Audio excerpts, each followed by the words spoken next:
Hi guys, it has been a hot minute since I have been here. I'm doing good, I hope you are doing as well. And just to quickly recap, I'm still living in north of Sweden doing dog sledding, and I just haven't felt right to post here. But now I just decided, I still have a lot of information to share with you. I have a lot of knowledge that I have gained how to especially survive and thrive in cold temperatures, cold climates, cold weather. So I just want to pass on the knowledge, the experience, in the hopes of you finding it useful and interesting and helpful for you to manage cold weather, because it can be quite a pain in the ass if your feet are cold, if your fingers are cold, if you're outdoors. You want to enjoy it, but you can't because it's freaking cold. So here I am, just wanting to get the information out. I am not putting a lot of effort into this whole production. I'm just here on my day off, babbling in front of the camera, having my little Linka husky curled up on the couch. Linka, Linka, Linka, Linka. Ah, look at that, that's a head.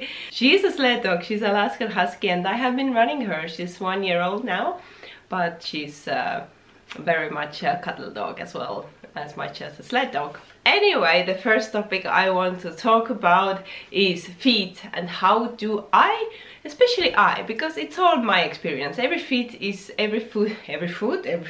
All feet are different. All blood circulations are different, all metabolisms are different, so it might vary how your feet take cold. Mine take quite badly.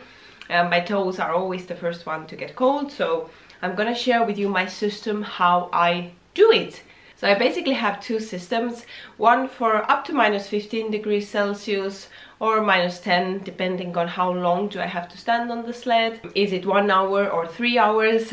And the other system, warmer system, for -15 to, -30 or -40, if we have these kinds of temperatures here. So the first system, boots. Everybody thinks the boots are the most important thing. They sort of are, but the first thing that you need to do when you are buying winter boots, either if they are such big beasts, actually they're not so big compared to my other boots, if they're big ones or like more warmer weather boots, you have to buy at least 2 sizes up, maybe even 3. Why? Because the main thing that keeps you warm is it toes, fingers, body, is the air that gets trapped between the layers or between the material that you are wearing. So that's why all of the puffy jackets, sleeping bags and woolen socks are so good, because there is a lot of space for the air to get trapped. And that's why people always say, layer up if you want to feel warm. The air gets trapped between the layers. So the same with boots. If you are buying a boot, you need to buy a bigger boot so you can have air circling between your feet and toes. If you cram them up into the boot and maybe you want to put a little bit thicker sock inside, your toes will be so tight in the boot, inside of the socks, there is no room for air and your feet will be cold, however warm your boots are. So I'm using these boots, and they have inner shoes. They are a little bit useful, but the material is synthetic, so it's not the best. But it's good to have double boot. So I already have 2 layers here, and these winter shoes always have to have a thick sole, because you are cramming your whole body weight into here. So whatever layers you have underneath, socks layers, you might have 3 layers of socks, you are cramming all of that layer together, so there's no air between there, which means that the cold from the ground is the first one to get actually the toes warm, cold, not the cold from above, but from bottom. So that's why it's good to have a thick sole, so the cold doesn't penetrate so well. So you have your boot, you have your at least 2 sizes bigger boots. Then you need to replace the inner soles in your shoes. As I told you, you are cramming up the layers on the bottom of your feet, so you need to have good insoles to help prevent the cold from the ground. Natural fiber is the way to go. I have here insoles that are this lamb wool, yeah, natural lamb wool, so they are already like smashed together quite a lot, so I need to replace them soon. The other possibility, let me reach my other shoe that I will show you later, is again natural fiber, but these felt insoles like this. Like it's a difference, yeah. These are thicker, they're a little bit more comfortable, they're softer, but anyway, these are felted, also wool, but just made in a different way, also very good. And then when you have your insoles, new insoles, you are gonna put socks in. I am putting socks in, so I use basically I use a combination of these 3 socks.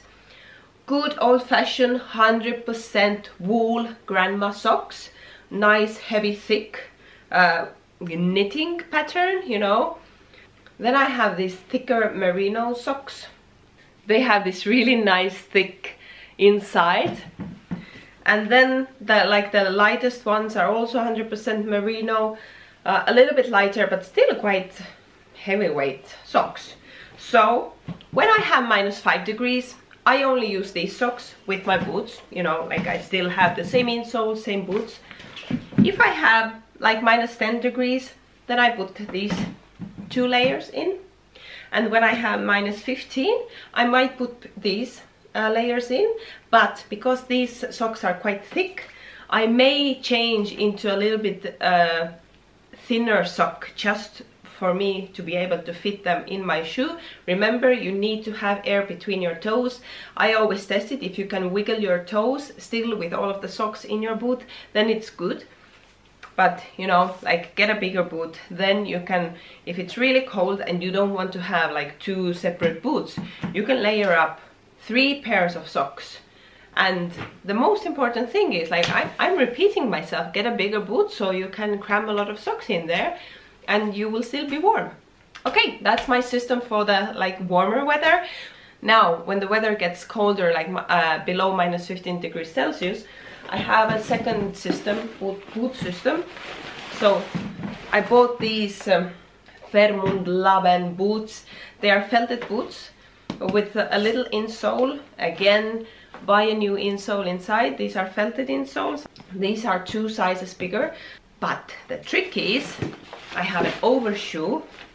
Basically, this is my inner boot and this is my outer boot. It's Neo overshoe, quite famous in the dog mushing community. So it has like a little insulation here. But what it mostly does, it's a waterproof layer. It takes away all of the water, snow, melting snow that would otherwise get into the inner shoe, because it's only felted, so it's not completely waterproof, but you need to keep your feet dry, otherwise you will get cold immediately, no matter how many layers you have. So what I do with the socks, usually when I need this system, it's already colder weather, I may use my the thicker merino socks with my grandma socks, because there is more room in here, so I can cram these like thicker socks in. But I had a fellow colleague who had these overshoes. She didn't have these Femundlobbens. She only used these shoes. She bought this really thick felted insole, like it has to be like a centimeter, like really thick. So she only had these, she had the really thick insole, and then she said she only used like some merino socks and then these like granny socks, and some, when it was the coldest, she put 5 layers in. So you need to have a big shoe, so like 5 layers of these socks. And again, it's perfect because she had a lot of air between her toes, keeping her warm, and that's all, you know. So this is my system, fairly simple. Get a bigger shoe and layer the insides with the merino wool or 100% wool socks. Like make sure it's 100% merino wool or just ordinary wool. No of this like polyester shit, sorry to say, but it doesn't do you any good. Like any other material is crap. Wool is the only way to go. Very important thing to remember: do not sweat, or if you sweat, take off layers immediately. And of course with the socks, some people just sweat through the feet a lot. Have a lot of socks with you so you can change. I don't care how many layers you have socks on, if they get wet from the sweat, your feet will be cold. So keep them dry. And yeah, and when you get cold, you just exercise, you do jumping jacks, you do push-ups, whatever, you run up and down so you get your blood moving again. Push the warm blood into your toes, into your fingers, and that's how I keep warm. Because when I'm standing on the sled, of course I get cold. Even with these big monster boots, I get cold. So what I do, I keep on moving. I kick on the side with the sled. Or when I have guests sitting on the sled, we stop the sled and I make the guests walk around and run around. So they get this extra exercise. Of course, eat well, good quality fat, butter, bacon, peanut butter. These are the things that will help your body to produce the heat that it needs. Fat is the way to go. Like butter is my new favorite friend. So my friends, that is all. This is how I layer up my socks and boots when it gets really cold. I will link the shoes and the socks as much as I can find to the description box below, so you can check them out if you want to. Otherwise, keep your feet warm. Don't be afraid to go outdoors in the winter time because it's gorgeous there. And yeah, that's it. Okay, my friends, take care and see you next time. Bye!